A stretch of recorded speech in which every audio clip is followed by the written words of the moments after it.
अस्सलाम वालेकुम learners and welcome to our new video. आज की वीडियो में हम हमारे जो हमने अपना टॉपिक लास्ट जहाँ पे छोड़ा था इंटरेक्टिव रिपोर्ट पर, वहाँ से शुरू करेंगे। हमारी जितनी भी प्रीवियस वीडियोस हैं आप उनको ज़रूर रिव्यू कर लीजिए। मैं हमारी जो लास्ट वीडियो थी उसका URL डिस्क्रिप्शन में आपके साथ शेयर कर दूँगा और उसके अलावा भी जो वीडियोज़ हैं वो भी लिस्ट डाउन कर दूँगा। तो चलिए शुरू करते हैं।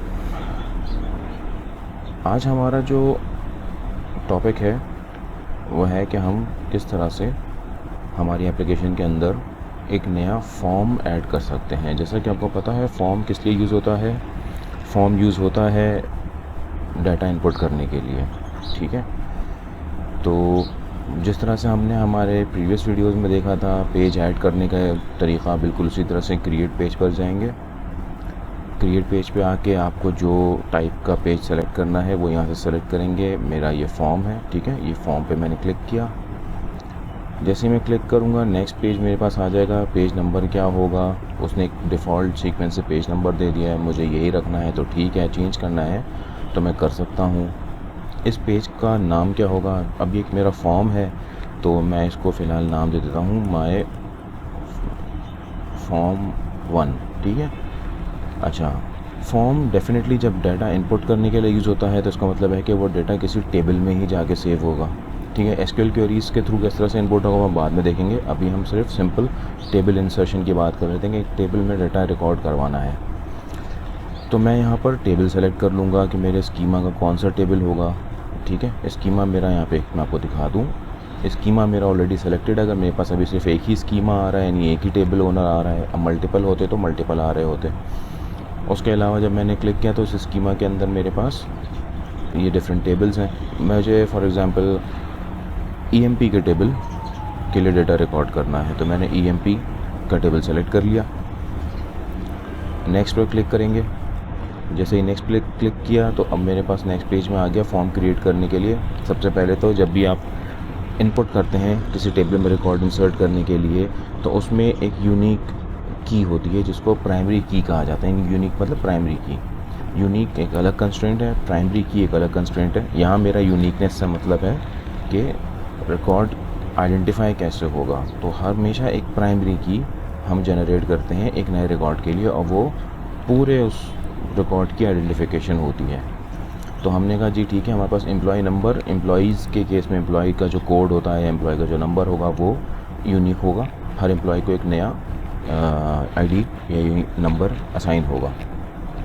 सेकंड, कोई और प्राइमरी की रखनी है, फ़िलहाल मेरे पास एक ही प्राइमरी की कॉलम है EMP नंबर का, तो मैंने एक ही रख लिया। ब्रांच पेजेस मतलब कि अगर मैं रिकॉर्ड सेव करूँगा या तो क्या होगा, तो वो पेज नंबर 1 पे मूव हो सकता है। अगर मैं कैंसिल कर दूँ मेरे फॉर्म को तो कहाँ चला जाएगा, तो वो भी वो पेज नंबर 1 पे चला जाएगा। फ़िलहाल हम इसको यहीं पे रहने देते हैं, हम बाद में चेंज कर लेंगे। क्रिएट पेज पे क्लिक किया। जैसे मैंने क्रिएट पेज पे क्लिक किया आप ये देख सकते हैं कि मेरे पास यहाँ पर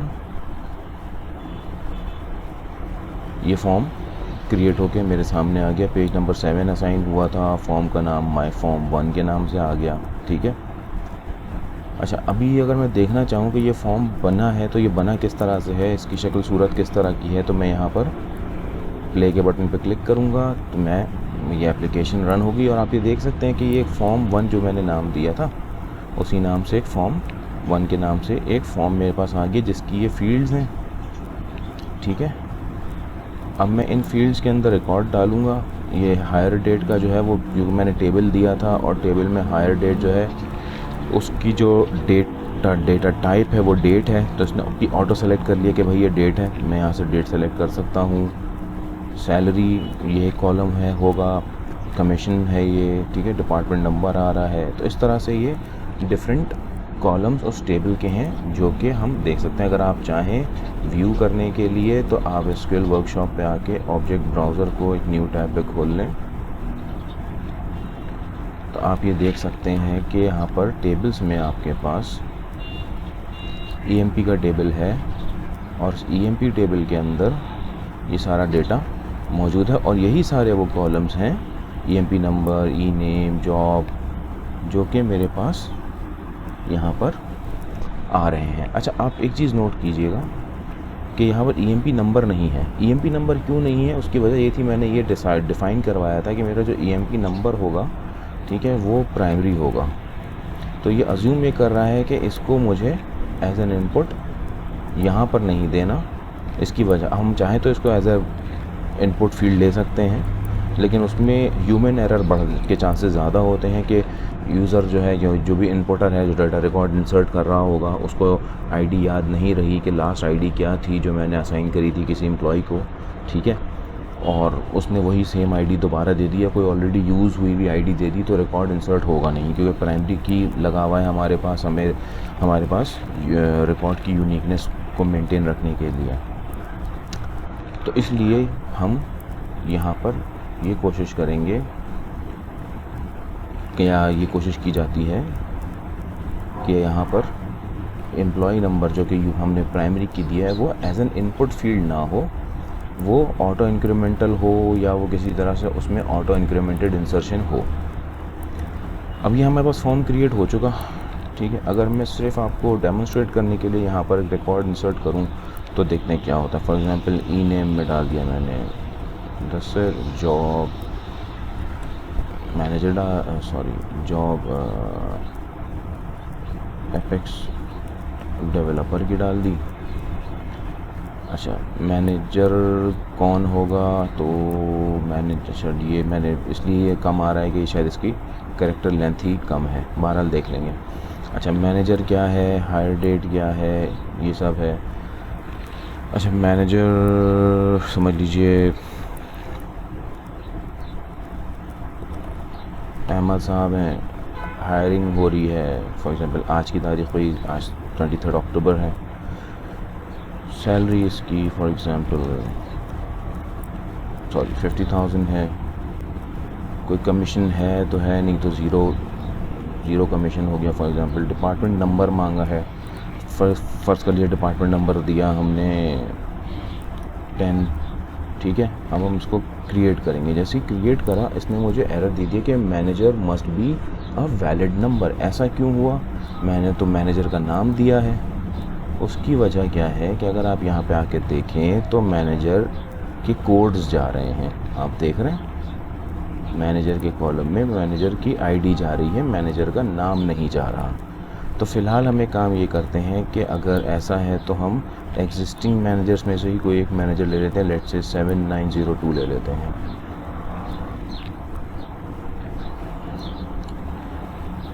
अब मैंने क्रिएट किया। अब ये क्या हुआ, ये कह रहा है EMP number can not be null. ये वही मेरा ईएमपी नंबर का कॉलम है जो यूनिक, यानी कि प्राइमरी की है। हमारी प्राइमरी की यूनिक भी होगी और वो नल भी नहीं हो सकती।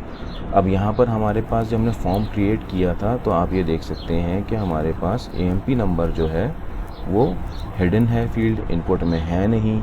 अब इनपुट में नहीं है, लेकिन हमारे पास इंसर्ट के अंदर ऐसा कुछ हो नहीं रहा। इंसर्ट कहाँ से मिलेगा, ये हमारे पास आ गया इसके डायनेमिक एक्शंस का रीजन, ये आ गया प्रोसेसेस का रीजन, जहाँ पे हमारी सारी प्रोसेसेस चल रहे होते हैं।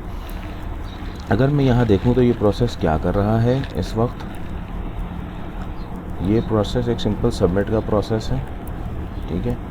ये ऑटोमेटिक इंसर्शन वगैरह करवाएगा, अपडेट करवाएगा, लेकिन इशू ये हो गया है कि यहाँ पर ये बिल्कुल भी इंसर्ट नहीं हो रहा। तो अब इसका क्या हल हो सकता है, इसका हल ये होगा कि हम इसको एक यूनिक आईडी असाइन करवाएं किसी तरह से। फ़िलहाल हम इसको हिडन से रिमूव करके ओपन करवा लेते हैं एज अ नंबर फील्ड, ठीक है।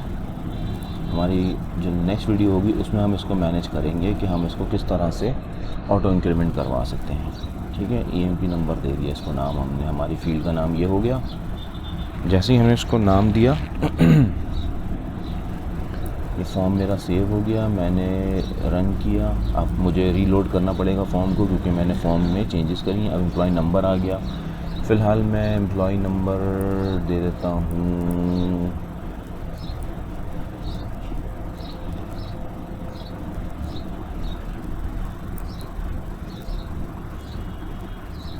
7905 कर लेते हैं, चलें 7905।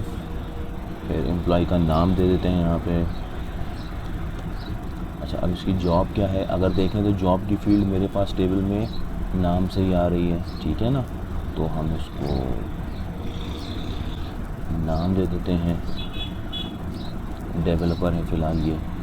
मैनेजर हमने कहा था 7902।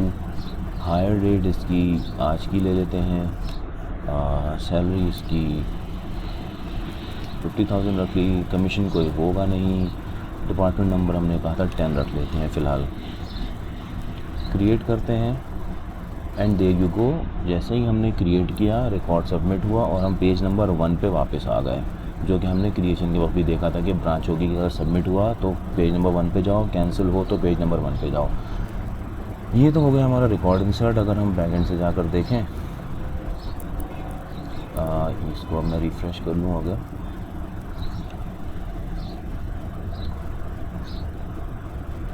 तो आप देख सकते हैं कि मुदस्सर के नाम से एक रिकॉर्ड इंसर्ट हो गया है। अगर आपको याद हो तो हमने एम्प्लॉइज़ के लिए एक रिपोर्ट भी बनाई थी हमारी लास्ट वीडियो में, अगर आप देखें तो उसमें भी ये रिफ्लेक्ट हो रहा है, ठीक है। तो this is how it all can work, ठीक है। हमारा फॉर्म हमने क्रिएट करके देख लिया आज की वीडियो में कि किस तरह से एक फॉर्म क्रिएट करके हम उसमें रिकॉर्ड इंसर्ट कर सकते हैं, और जो फॉर्म में हमने रिकॉर्ड इंसर्ट किया था उसको हम अपनी इंटरैक्टिव रिपोर्ट के ज़रिए वेरीफाई भी कर रहे हैं कि हाँ भाई रिकॉर्ड इंसर्ट हो गया है, जो फील्ड्स में हमने वैल्यूज़ डाली थी वही हमें मिल रही हैं। तो उम्मीद करता हूँ आज की वीडियो में आपने सीखा और बहुत अच्छी तरह से आपको समझ में आ गया होगा कि एक नॉर्मल एक फॉर्म को कैसे क्रिएट किया जा सकता है। नेक्स्ट वीडियो में अब हम जाएंगे और इसी फॉर्म को मज़ीद एनहांस करेंगे और थोड़ा सा कॉम्प्लेक्स लेवल पे फॉर्म की मैनेजमेंट को देखेंगे। तब तक के लिए अपना बहुत ख्याल रखिएगा। हमारी इस वीडियो को लाइक कीजिए, सब्सक्राइब कीजिए हमारे चैनल को, और हमारी इस चैनल की इन्फॉर्मेशन और लोगों तक पहुंचाइए, शेयर कीजिए, ठीक है। अपना बहुत ख्याल रखिएगा। तब तक के लिए अस्सलाम वालेकुम।